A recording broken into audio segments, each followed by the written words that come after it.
You are not blocked. You're just not available for the life you keep asking for. Because if everything you say you want actually arrived today, the love, the money, the attention, the opportunities, your body wouldn't know how to hold it. And that's exactly why it's not here yet.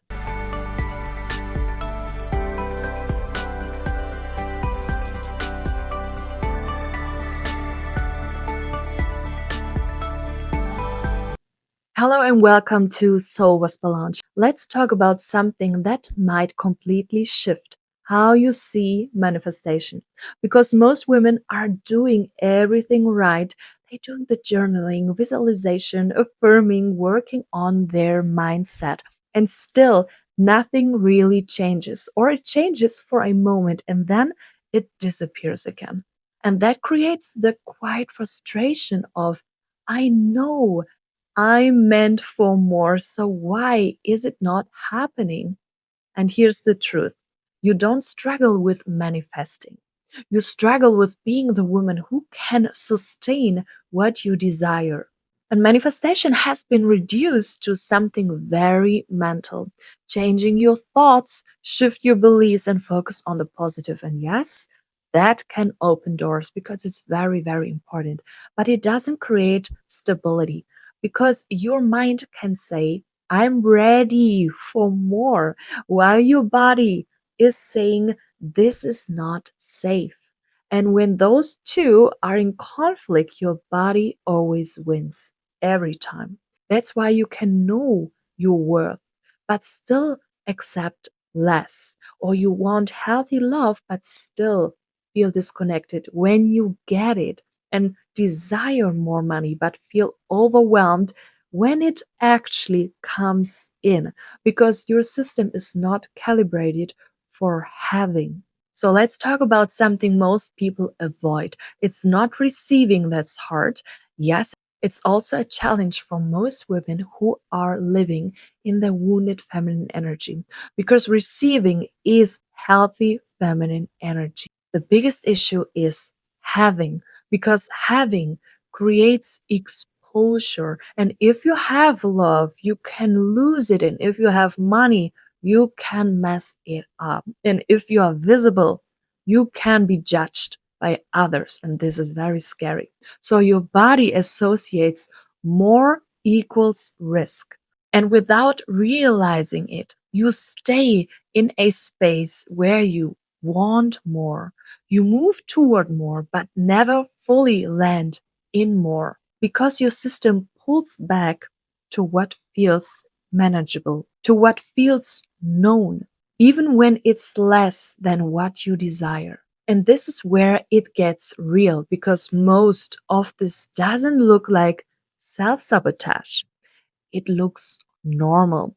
And it looks like overthinking when things start going well, or doubting when opportunities expand, or pulling back when someone gets close, or even creating pressure where there could be ease, staying busy instead of receiving, and choosing control instead of trust.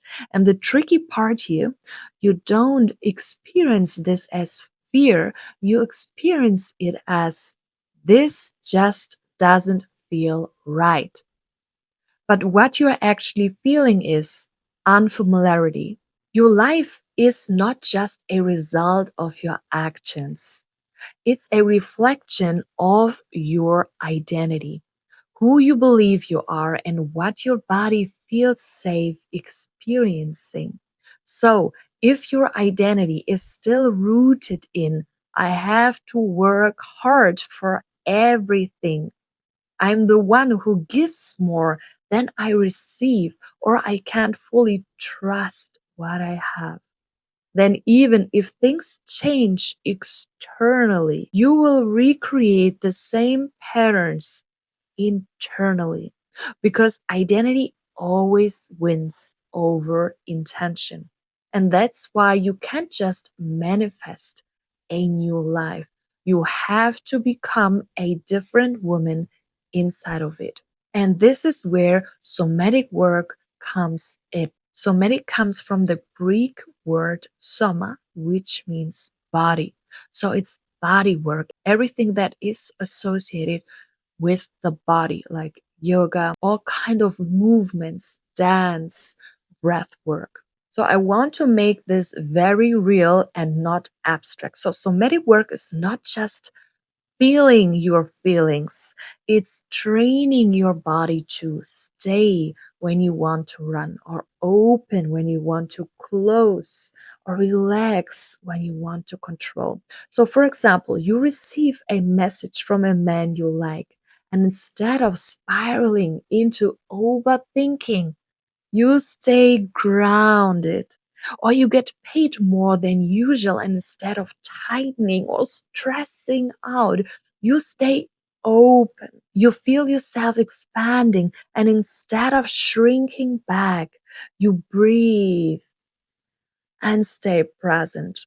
So these small moments, they are everything, because this is where your system learns, oh, it's safe to have more. Receiving is a capacity, and like any capacity, it can grow. You grow your container to receive more and more, but only through experience. So instead of trying to manifest bigger and bigger and bigger, your work becomes, can I hold a little more today? More attention, more support, more ease, more love, everything you want to call in, right? Without deflecting it and without minimizing it, without pushing it away. And this is subtle, because sometimes receiving looks like not interrupting a compliment, just receiving it with love and saying, oh, thank you. Not rushing through a moment and not creating a problem where there isn't one, and just staying, letting it in, and allowing your body to register, oh, this is safe. And this is the real shift. You stop trying to get the life you want, and you start becoming the woman who can live it. A woman who doesn't collapse when things get good, or doesn't chase what she can receive, and she doesn't sabotage what she asked for, but instead she holds it, she stays with it, and trusts herself inside of it. Because magnetism is not about attracting more and more, it's about not pushing it away anymore. And if you feel like, I know I meant for more, but I can't fully hold it, this is your missing piece, my dear. You don't need more manifesting techniques. You already know a lot. You need embodiment. This is exactly what we do inside the art of feminine magnetism, where you don't just think differently, you become the woman who can actually receive and sustain more in love, money, your entire life, whatever you want to have in your life. And if you want to see what's currently blocking your magnetism, I'm offering a free magnetism audit where I break down your patterns, your capacity, and your blind spots, and show you exactly what needs to shift. You will find the link in my show notes. I'm so proud of you that you are doing the work, my dear, because this takes courage. Thank you so much for being here, and see you soon.